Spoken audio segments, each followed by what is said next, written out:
Une interview que j'ai menée ce week-end autour de Serge Hutin avec Marc Lalvé, qui était venu spécialement de Lille, vient confirmer la problématique de l'âge. Ce qui frappe chez Hutin, moi ce qui m'a frappé en tout cas, c'est la précocité de la production de cet auteur. Il est né en 1929 et au début des années 50, quand il avait une vingtaine d'années, 22, 23 ans, puis un peu plus tard, il commence à faire paraître deux, que sais-je, dans une collection qui est assez prestigieuse. Et sur l'ésotérisme, je vous renvoie d'ailleurs pour filmer, pour voir de quels ouvrages il s'agit, je vous renvoie à l'interview. Et qui dure plus de 3 heures, cette interview. Et ça me fait penser à mon propre cas, 20 ans plus tard. Alors moi je suis né en 47, donc je suis né 18 ans après Hutin, et donc à peu près dans les mêmes âges. C'est moi qui ai rédigé donc en 76, alors j'avais été contacté en 75, j'ai rédigé M. De Caunes, ça s'appelle comme ça, c'est pas le même De Caunes qui était un pote des éditions, une collection chez Segers, qui s'appelait Clé pour. Et donc j'ai été contacté pour écrire des trucs pour l'astrologie. Et ça fait penser donc à la série de Puf, chez que sais-je, qui a fait appel à 4 reprises dans les années 50, au moins à 4 reprises, d'après ce que j'ai compris, à Serge Hutin, et avec des rééditions. Moi-même, mon livre pour l'astrologie a été traduit en espagnol, en 1979, puis réédité, je pense, et puis j'ai une réédition des clés pour l'astrologie en 1993. Voilà, donc cette émergence comme ça de personnages assez jeunes qui viennent troubler, enfin qui viennent bousculer le paysage de l'époque est intéressant. D'ailleurs, pour Serge Hutin, à ma connaissance, ne s'est pas illustré dans le domaine de l'animation des groupes. Il a été collaborateur de différentes revues, il a fait des conférences, mais il a fait partie de groupes, de sociétés secrètes, etc. Mais il n'a pas lui-même joué un rôle central, par ma connaissance, dans ce domaine-là, et en tout cas, il n'a pas créé sa propre obédience ou sa propre association, ce fera de l'important. Dans mon cas, effectivement, j'ai un champ plus large que Hutin. J'ai un profil qui ressemble, puisque effectivement Hutin avait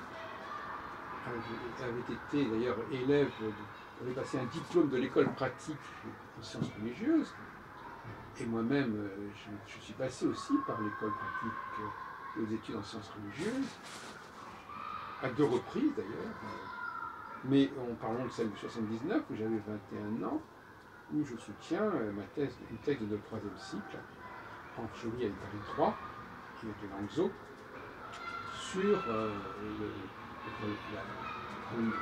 le module de l'astrologie, que j'avais intitulé à l'époque la problématique astrologique chez les principaux penseurs juifs du Moyen-Âge espagnol. Donc là aussi, il y a des similitudes assez remarquables. Hutin n'a pas fait de carrière universitaire, moi-même pas vraiment non plus. J'ai plutôt travaillé un peu en marge, en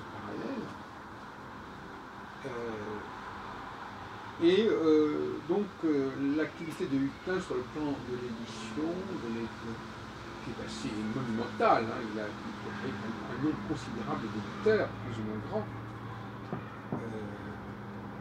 c'est assez impressionnant. Et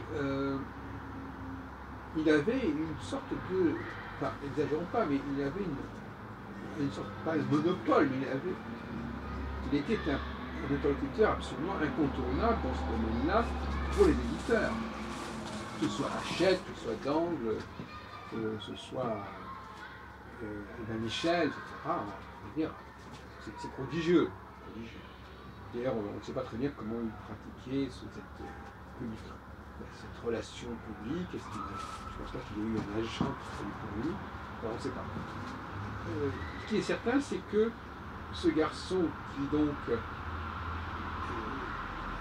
à 22, 23 ans au début des années 50, va faire paraître pendant à peu près une vingtaine d'années un nombre énorme d'ouvrages. Bon, quelle est la valeur de ces ouvrages? Quelle est sa contribution?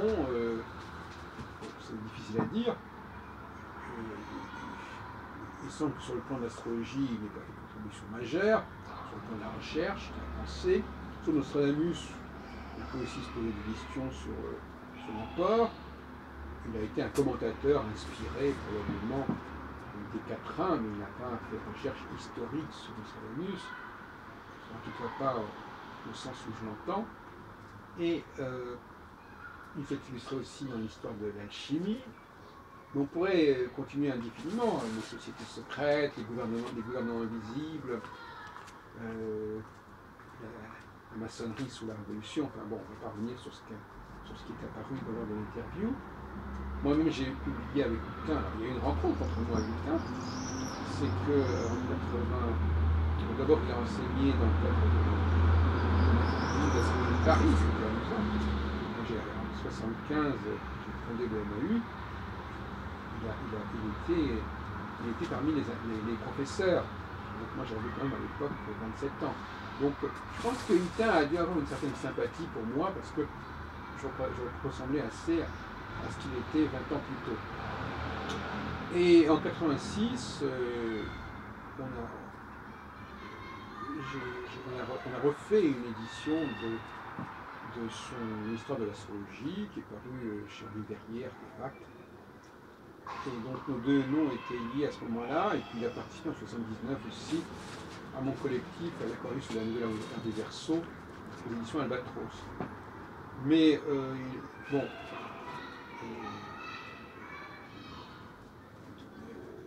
ce qui nous distingue, c'est d'une part le fait que moi-même j'ai fait des travaux qui ont une certaine incidence au niveau du domaine en question, c'est-à-dire qui sont incontournables au niveau de l'histoire de l'astrologie, au niveau de Nostradamus. Et puis d'autre part, je ne suis pas assez cantonné au domaine de l'ésotérisme. Il qu'on puisse dire aussi que j'ai ésotérisé des domaines qui n'étaient pas dans l'ésotérisme, comme la question du masculin et du féminin, comme la question de l'éthique. Enfin, on pourrait aussi poser cette question dans ce sens-là. J'aime bien le mot ésotérisé. J'ai beaucoup employé à l'époque où je suivais le séminaire de Antoine Fèvre. Je rappelle que j'ai en 2002 été auditionné pour le poste dans le domaine de la chaire de doctrine ésotérique au moment de la retraite d'Antoine Fèvre. Et d'ailleurs, moi-même, j'ai été aussi attaché très peu de temps au CNRS, comme il a été Hutin dans ces années 50. Donc il a effectivement fait des travaux universitaires. Alors, il dit qu'il est docteur ès-lettres. J'ai dit à M. Lalvé qu'il faudrait vérifier est-ce qu'il était vraiment docteur ès-lettres au sein des doctorats d'État, ou est-ce qu'il est passé à l'État. Enfin, on ne sait pas très bien. Donc, on aimerait bien avoir des précisions. J'avais demandé à M. Lalvé sur son cursus universitaire au niveau des diplômes. Il a certainement passé ce diplôme de l'école pratique des études, très jeune, vraiment donc début des années 50, mais ensuite on ne sait pas très bien comment il a soutenu sa thèse d'État. Bon, pas très bien. Mais toujours est-il qu'il est apparu comme un spécialiste de l'ésotérisme anglais, Robert Fludd, d'autres auteurs dont on parle avec l'ALB. Il traite aussi pas mal de Francis Bacon dans certains de ses textes. Donc son point de spécialisation, c'était quand même le chant anglais, d'ailleurs, qui était particulièrement étudié à l'époque par Francis Yates, par P.T. Walker, etc. Enfin, il y avait effectivement une avancée importante dans le domaine des rapports entre université et ésotérisme. D'ailleurs, c'est concrétisé aussi au niveau du Warburg Institute de Londres, dont la bibliothèque est en partie consacrée non seulement à l'histoire de l'art, mais aussi à la question des ésotériques. Moi-même, d'ailleurs, tous mes ouvrages, toutes mes publications sont rassemblés à Londres. Et on les trouve aussi dans le catalogue informatique du Warburg Institute, de la librairie de la Bible. Et donc, cette comparaison, je l'avais assez curieux parce que je ne l'avais pas en tête à un moment, avant d'avoir rencontré Marc Lasvé, je n'avais pas ça, je n'avais pas compris ça. Il y a une espèce de parallélisme assez étonnant à 20 ans d'intervalle entre Serge Hutin et moi-même. D'ailleurs, le nom de famille commence par H et se termine par N, c'est très étonnant. Et donc Hutin est né en 1929, il est mort en 1997, donc il avait à peine 70 ans, donc il a à peu près l'âge que j'ai. Bon, alors,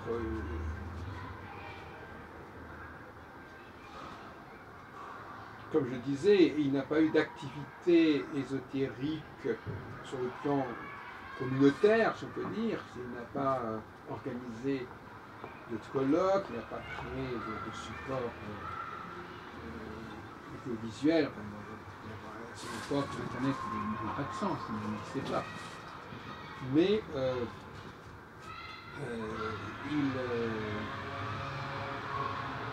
il a occupé une place absolument centrale dont on n'avait pas vraiment conscience. Et on ne peut pas, quand on étudie l'histoire de l'ésotérisme en France, de la vie ésotérique française, on ne peut absolument plus ignorer Serge Hutin. Dans ses relations avec le monde de l'édition, il a pris une place absolument cruciale. Alors, qu'est-ce qu'il reste de son œuvre? Donc, c'est une question qui se pose. Qu'est-ce qu'il pensait de l'ésotérisme? Je ne sais pas. Je l'ai invité moi-même à un colloque en mai 1977. On a des photos de lui d'ailleurs. Ce qui est un peu dommage dans l'interview que nous avons eu avec Marc Lalvé, c'est qu'il n'a pas amené de photos. Et moi-même j'aurais pu en apporter quelques-unes, après c'est toujours important d'avoir des photos. On n'a pas non plus eu des enregistrements, je crois qu'il en a eu aussi. On a pu entendre sa voix. Il est possible d'ailleurs qu'on puisse l'entendre, j'ai des enregistrements d'époque que je n'ai pas encore diffusés, des années 70, etc. Donc il y a eu une sympathie, moi-même on m'avait encouragé d'ailleurs à entrer à la Grande Loge de France, et puis ça ne s'était pas produit, il y avait eu une obstruction, une objection. Mais il s'en était voulu, d'ailleurs il avait à la fin, il a dit oh, c'est pas de ma faute que je vous dise, ça s'est pas fait. C'est vrai que j'aurais aimé justement avoir cette expérience, ce champ d'expérience, ce champ d'observation de la franc-maçonnerie, et ça n'a pas été le cas.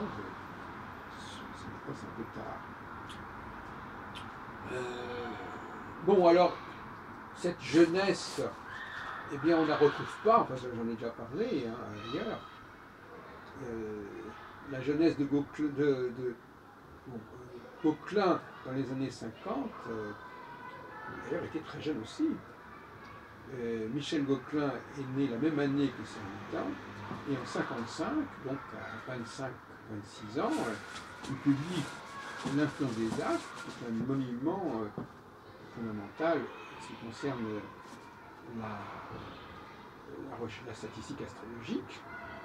là aussi, un apport très jeune.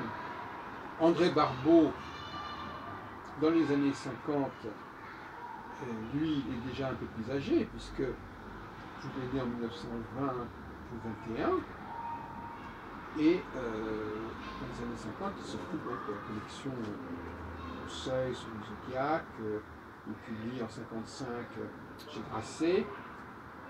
Donc les années 50 sont très porteuses, mais effectivement, Barbeau est déjà un peu plus ancien. En 1953 et 1954 joue un rôle important. Alors justement, c'est ce qui nous rapproche, moi et Barbeau, c'est que nous, on est dans l'édition, mais aussi dans l'animation des associations. Donc, en 1953-1954, il est assez actif dans le milieu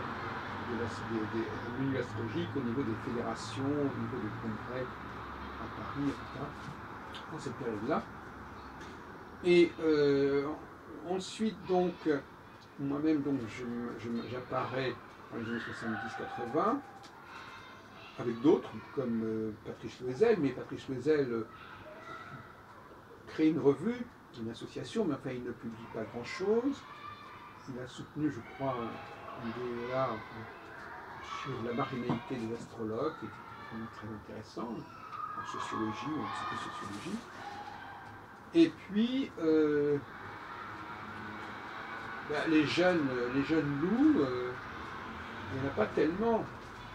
Parce que Yves Lenoble est certainement présent à cette époque-là, dans les années 70, mais il est un peu en retrait, encore un mois, et il n'émergera véritablement que dans les années, à la fin des années 80. Donc là, une quarantaine d'années, donc là on n'est plus dans les jeunes groupes. C'est vrai aussi pour d'autres personnes qui sont nées en 47, comme Richard Hervé, comme Alain Chiffret, qui est en 46. Francis Loisel, je ne sais pas très bien, il est en 45, 47. Donc il y a cet apport-là, mais il y a aussi le cas de Denis Labouret, qui préside le Girard, je crois, dans les années 70 pendant quelques temps, et qui va faire une carrière d'auteur importante aussi par la suite.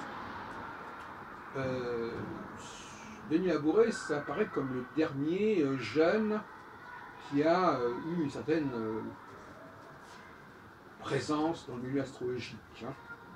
Il est né, il y a aussi Patrice Guinard, qui est né dans une dizaine d'années de moins que moi, comme d'ailleurs Denis Labouret, comme Roger Eke, etc. Il faudrait voir aussi pour Samuel Jean Gutenberg. Bon, qui crée le Cura, qui ne publie pas grand-chose d'ailleurs, malheureusement pour lui, qui a une suite, qui a sa thèse de doctorat, on parle toujours de Patrice Guinard, en 93. Bon, il y a des choses comme ça. Mais, effectivement, Patrice Guinard n'a pas l'impact que dans le milieu astrologique, bien que son manifeste ait été reçu de manière assez importante à la fin des années 90-2000, c'est-à-dire à l'époque où je travaillais avec lui.